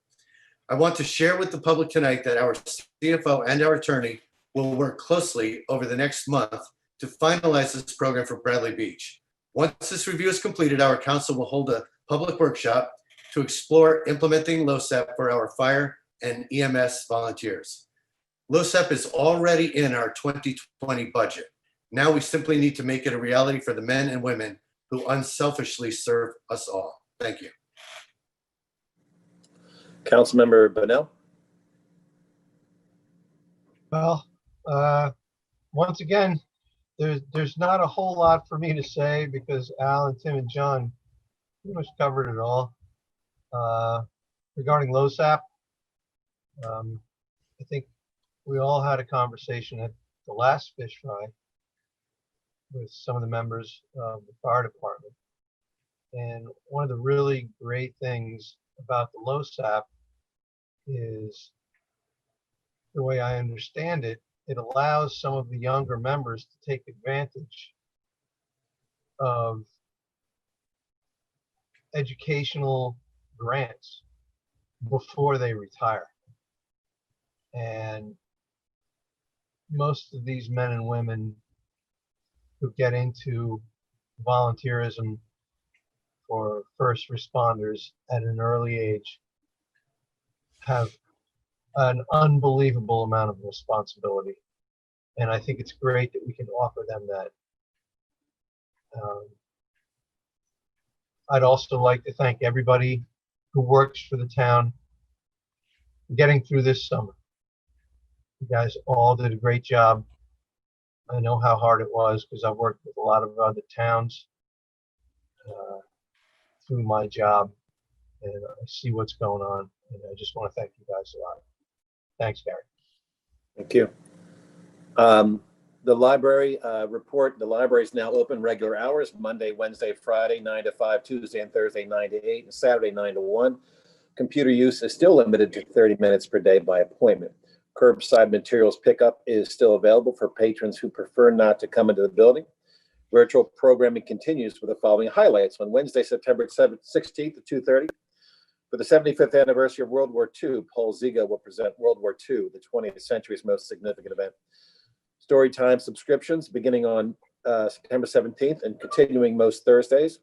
Sign up to pick up books and activities for children ages 0 to 5 available in English and Spanish. The Curbside Kids Crafts beginning 9/17 and continuing most Thursdays. Sign up to pick up craft details and supplies. And on Tuesday, September 22nd at 6 o'clock, the Children's Internet Safety Webinar. Parents and children aged 7 and over are invited to learn how to keep children safe online. All programs require registration. Supplies are limited for the craft programs. I have a tradition of thanking all of the beach personnel on Labor Day weekend, which I did yesterday. And I think one of the reasons we are able to extend our beach season is the dedication that we have from lifeguards, from badge checkers. They all jumped at the opportunity to continue serving. These are the people that have been at the forefront of a lot of challenging conversations with people who were not given access to the beach because of limited badge sales, and they did it in a first-class way. I just happened to be there yesterday when there was a woman was having difficulty on the beach, and the response was incredible from police, from first aid, and from the lifeguards. Just very cohesive, strong working group who got us through a interesting and difficult summer. I also want to thank our partner, Vipley. They had no idea what they were getting into this year. With our recommendations, a number of other towns picked them up to be their sole provider of beach badges. They dealt with a lot of stuff and did so in a very professional way, and I want to thank them. I don't want anyone to think that I'm trying to shove anything down anybody's throat. The conversation tonight with the playgrounds was just my 2 cents of one of the many things that we can do on the beach over the next couple of months as we look at improvements, and I appreciate everyone listening to that. Now's the time for public comment. David? Okay, anyone wishing to participate, please use your electronic hand. Nancy Meadow?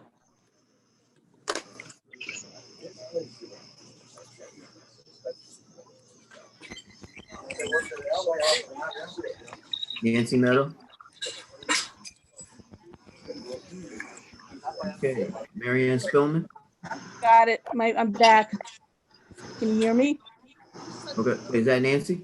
Yes. Can you Okay, hear me? you're on. Go ahead. Okay, so I just wanted to follow up on a few points.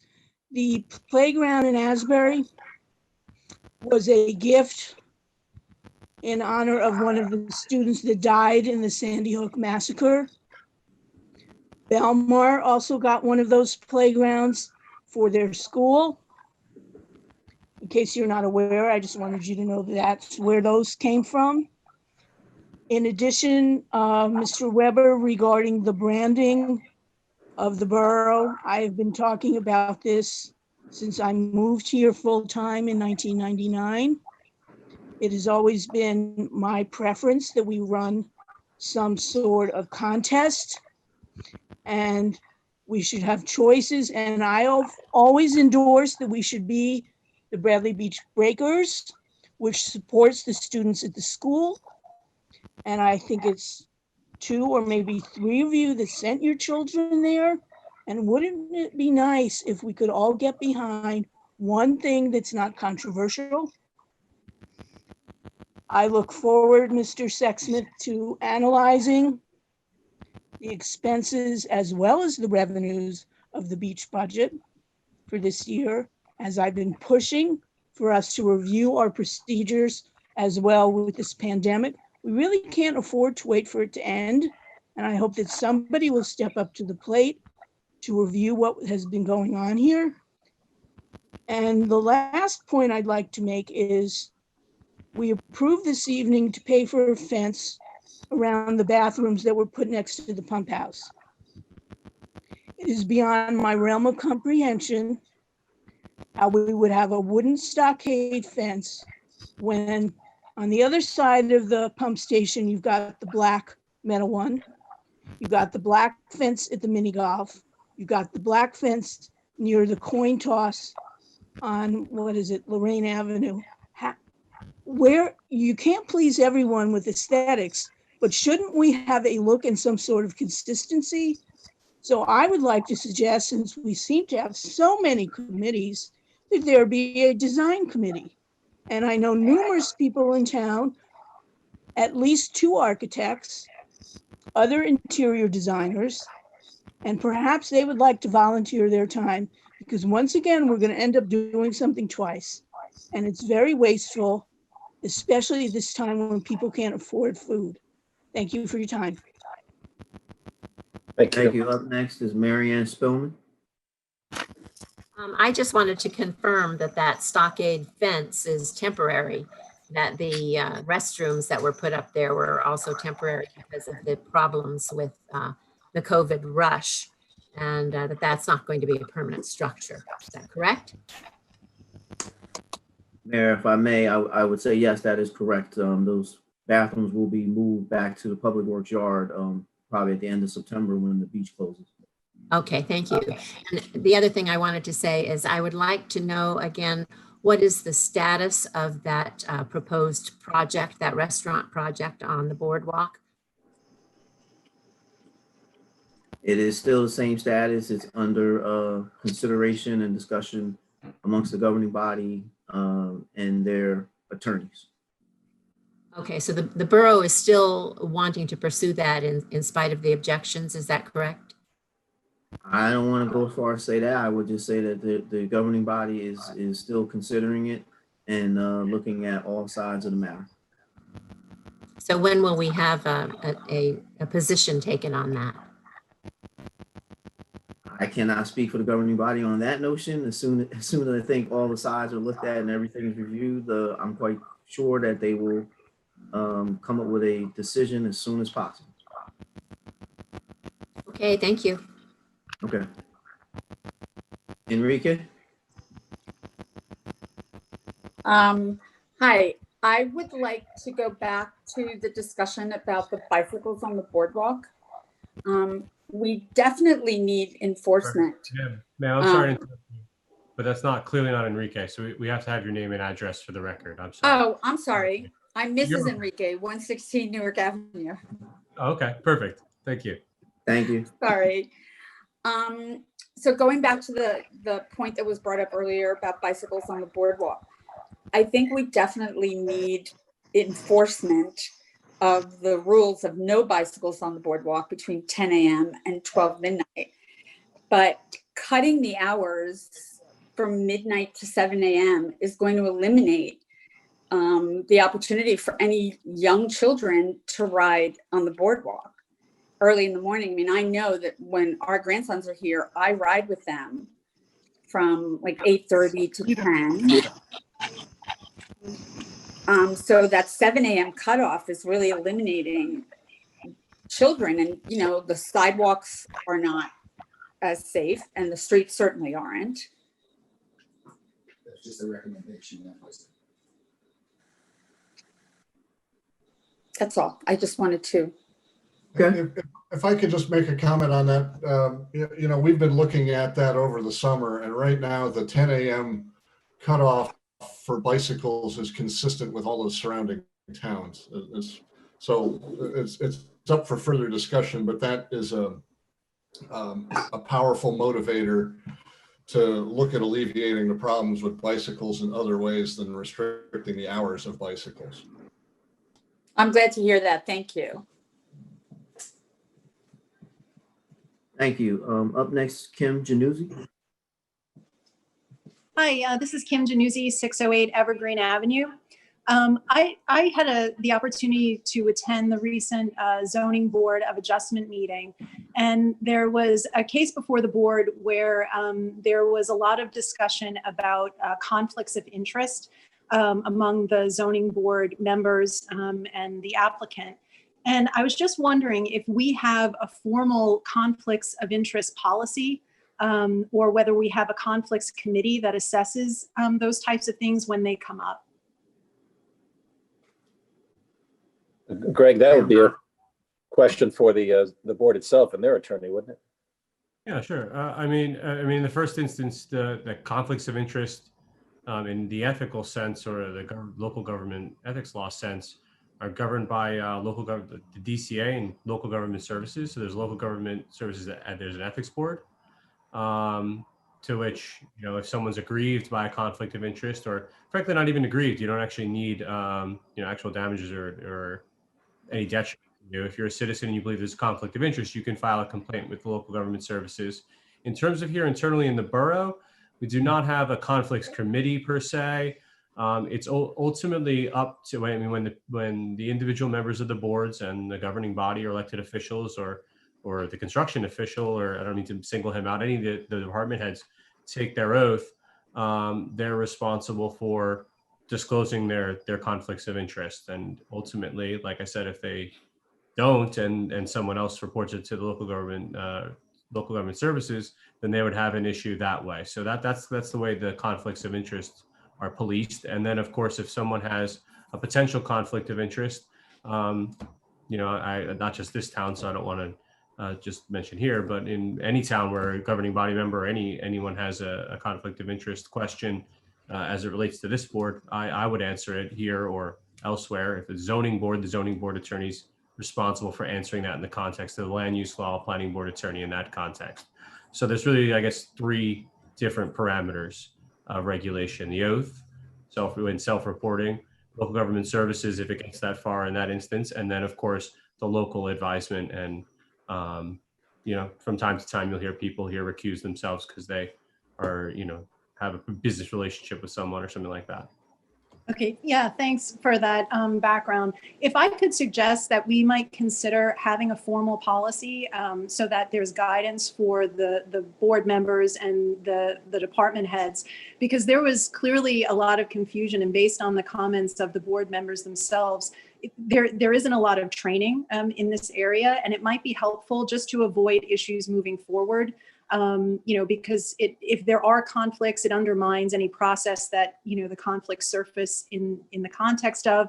And so it might be helpful to just have a formal policy so that people know, you know, what to do and what to expect and when to come forward and what the parameters are. Because it was clear that really no one knew what was going on or what they should be doing in that context.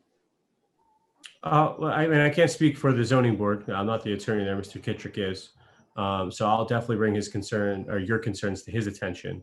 I would put out that, I mean, the local government ethics law governs everyone in the entire borough, from employees top to bottom. It's a state law, and you know, these are the new elected officials, and the people on the zoning board are required to take a training course, sit on those land use boards, and so that everyone's made aware of that. There is no bones about the local government ethics law. Everyone knows it exists if you're sitting in any of these seats.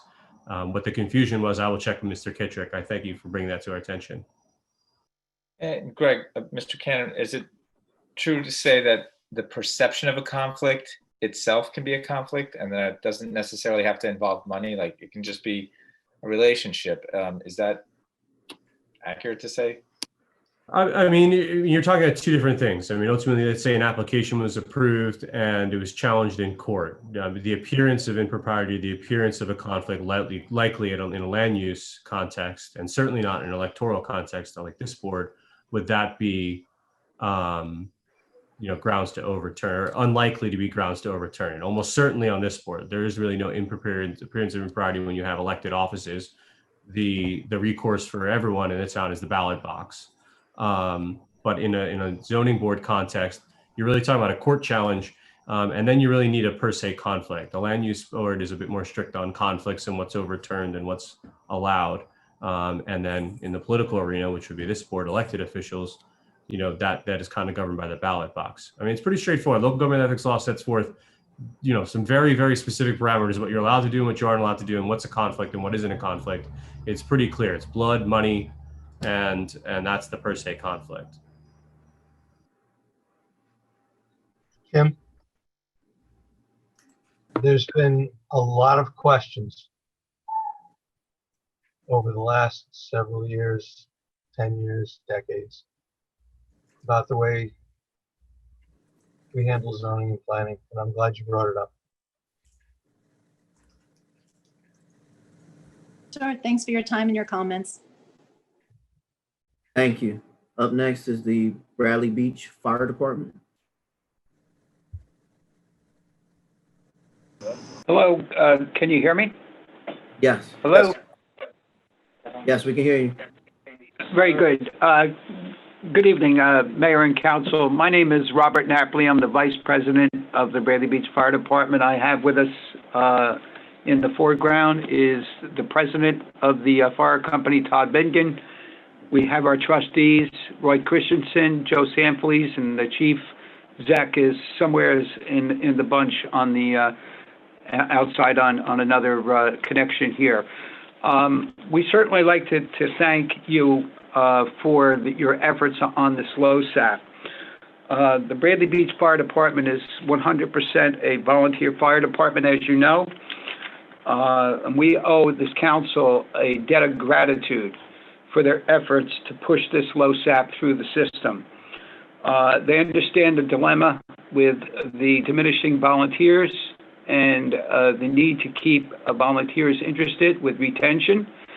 We know that LoSAP may not be the total cure for what the situation is with retention and recruitment, but we thank you so much for your efforts to help us keep Bradley Beach safe. We've done this for 120 years. The combined experience just in this room is over 200 years of service.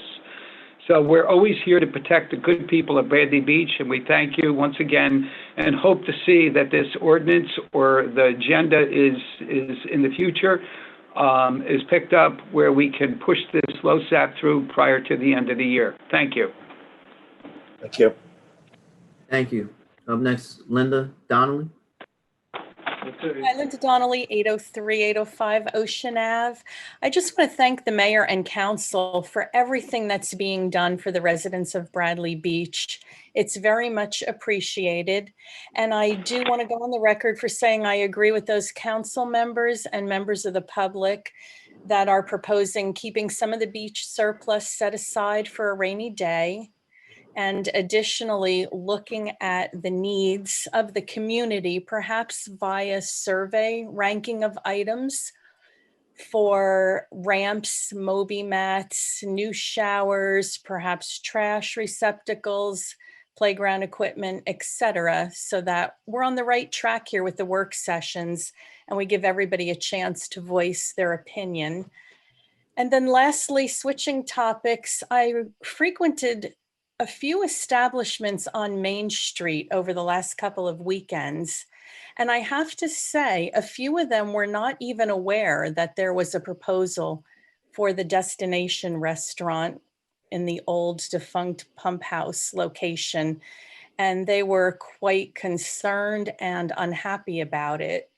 So I don't know if there's a plan to communicate to Main Street establishments as to what's being proposed and give them the opportunity to weigh in as the rest of the community here that's attending this session is weighing in. But I think it's only fair that they have an idea as to what's going on.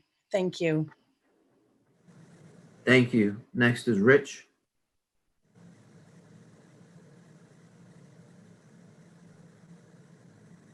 Rich. Rich, you're muted. I'm sorry, I'll get my volume down. Okay, sorry for that delay. First off, thank you, everybody. Everything I hear is fantastic. I appreciate the residents chiming in as they do. I think that they're large contributors to what goes on. And thank you, thank you. I'm going to go up to another screen now and read something, if I may. By the way, Rich Despin, 600 3rd Avenue. Regarding the Community Center Task Force, I'm a member of this organization, and I attended both related gatherings to date. Went to tour the former church, and I attended the sole formal meeting of the task force. Attending were the mayor, who presided over the meeting. The BA was there as well. They need to change and the council liaison. New Bradley Beach residents are, not what the old time. During this meeting, we were asked to voice our thoughts, and among those that I expressed were observing the hazardous condition and lack of lighting at the church during my visit. I recommended that the safe environment be created for all future visitors and any of those people involved with the process of this endeavor.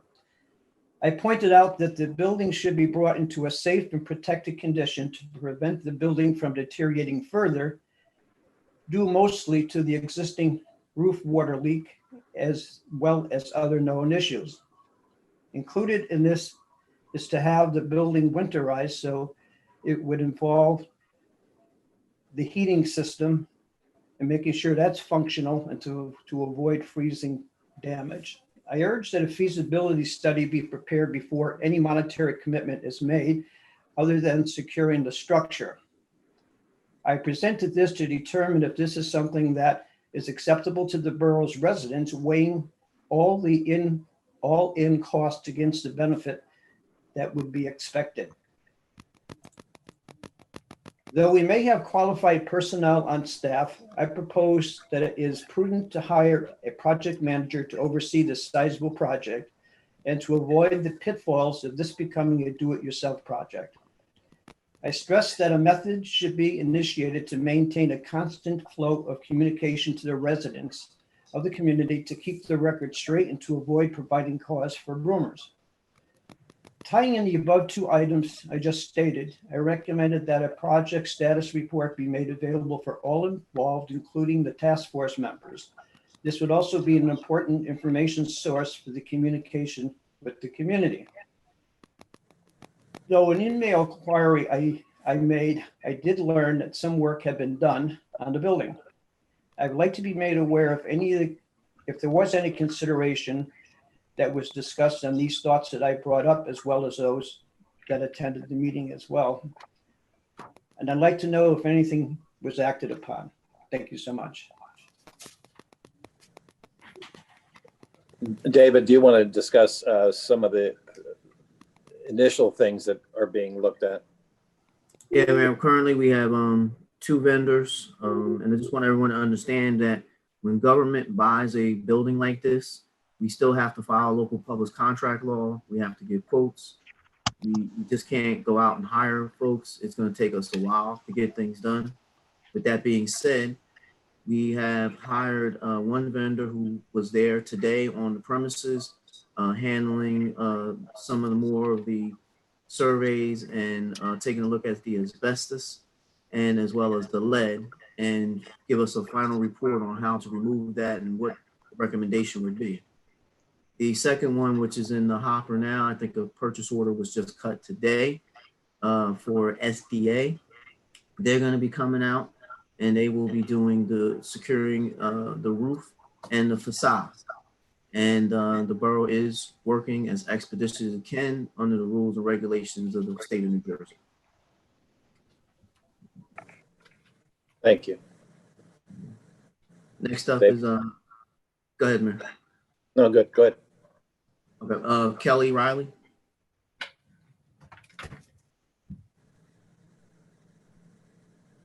Hi, 304 Second Avenue. I just wanted to go back on the bike thing. I agree the 7 a.m. is aggressive, and I was just putting that out there as a cutoff. But to clarify, our 10 a.m. is not aligned with our neighbors, and we are late. So Avon is 9, Belmar is 9, Ocean Grove is 9, Asbury, maybe 10, nothing in Spring Lake, nothing in Seagirt.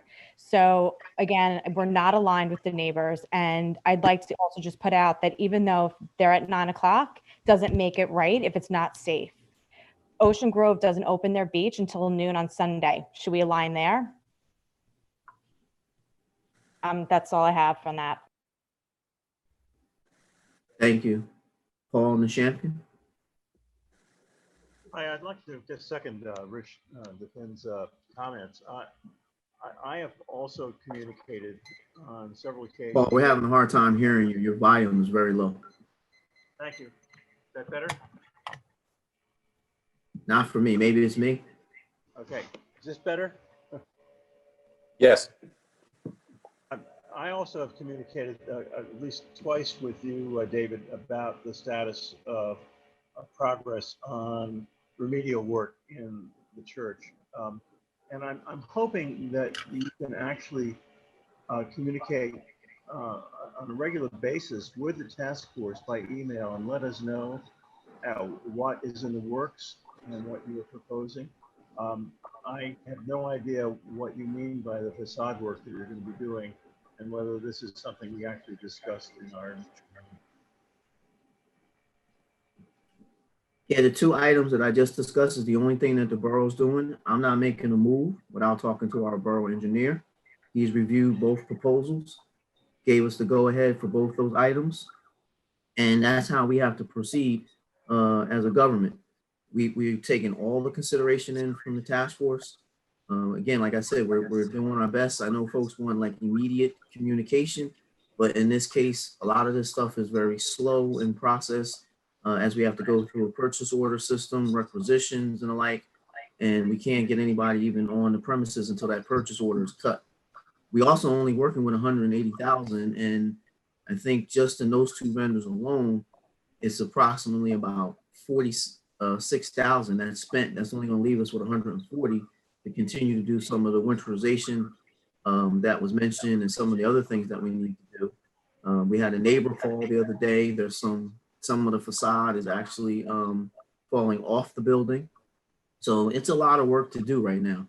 And like I said, with a handful of government officials, meaning myself, the public works superintendent and engineer, who's not even here on a full-time basis, we are doing the best we can and doing the best to communicate with everybody as well. I strongly suggest that we have another task force meeting as soon as possible to discuss these matters. If I could make a comment here. When we were considering this, I went to the church and I spent about 3 or 4 hours there and did a comprehensive assessment, and I put together a comprehensive plan. This is not something that's going to happen in 1 or 2 years. The plan that I put together was 10 years. It was a 10-year capital plan. It included utilities, all kinds of things other than just remediation, which is a large task. And I think everybody needs to understand we're not going to have a community center open in a year or two. We can open it in phases. There are a lot of things that we need to do that have never been in this building before. Fire protection, sprinklers, asbestos removal. It's not an overnight process. But when it's done, it is going to be one of the most beneficial things the town has seen in a long time. And if I could just add, I think, Paul, you might have been getting hung up on the word facade. There's vinyl siding on the back of the building, and that's coming off. Everybody knows the roof leaks in the flat part, but there's vinyl siding there too.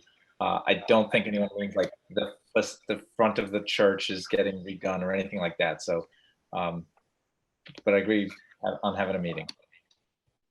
I think we have a lot to discuss. I'm not trying to rush things at all. I'm just trying to make sure that we have this building secure before the heating season starts up. And there are a number of steps that obviously need to be taken before then. And if we can expedite them, that would be good.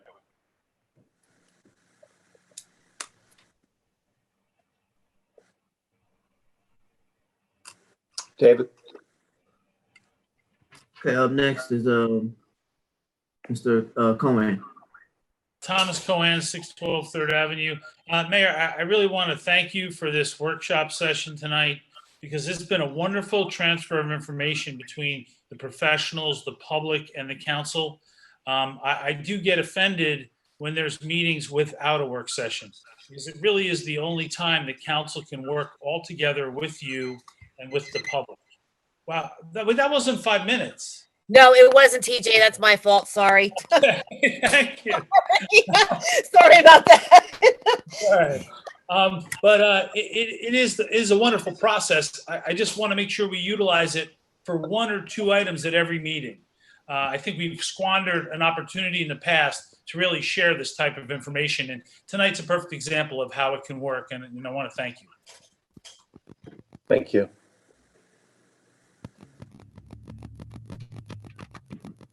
Okay, Mayor, no more electronic hands. Okay, at this time, I would make a motion that we go into executive session. We will return to the regular meeting as soon as the executive session has transpired. What's the topic, Mayor? What's the topic? Topic We need to know the is, topic. okay, Save Bradley Beach versus Borough of Bradley Beach. Pardon? Save Bradley Beach Boardwalk Inc. versus Borough of Bradley Beach litigation. Thank you very much, Mr. Cannon. Thank you, sir. so make a motion to go into executive session. Second, Mr. Benel, yes. Mr. Gubatose, Yes. Mr. Sexsmith, Yes. Mr. Weber, Yes. Mayor Engelstad. Yes.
David, let me know when everybody's here.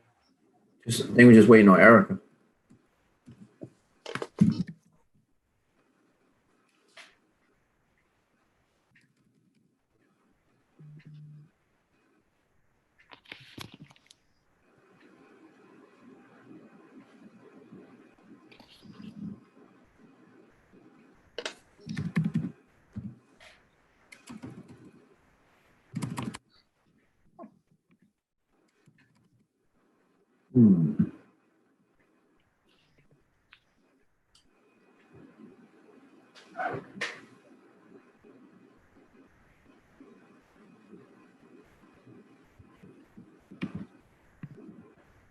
Here she comes.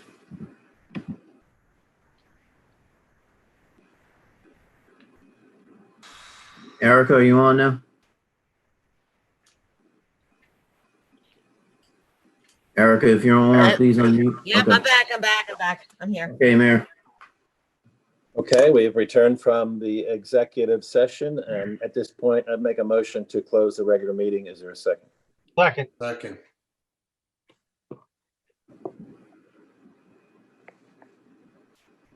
Erica, you're up. Roll call.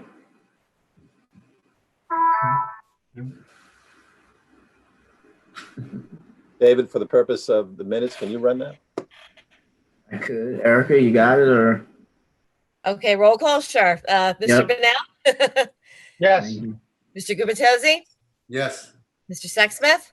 Yes. Mr. Weber? Yes. Mayor Engelstad? Yes, thank you, everyone. Have a good night. Night. Good night, everyone. Be well.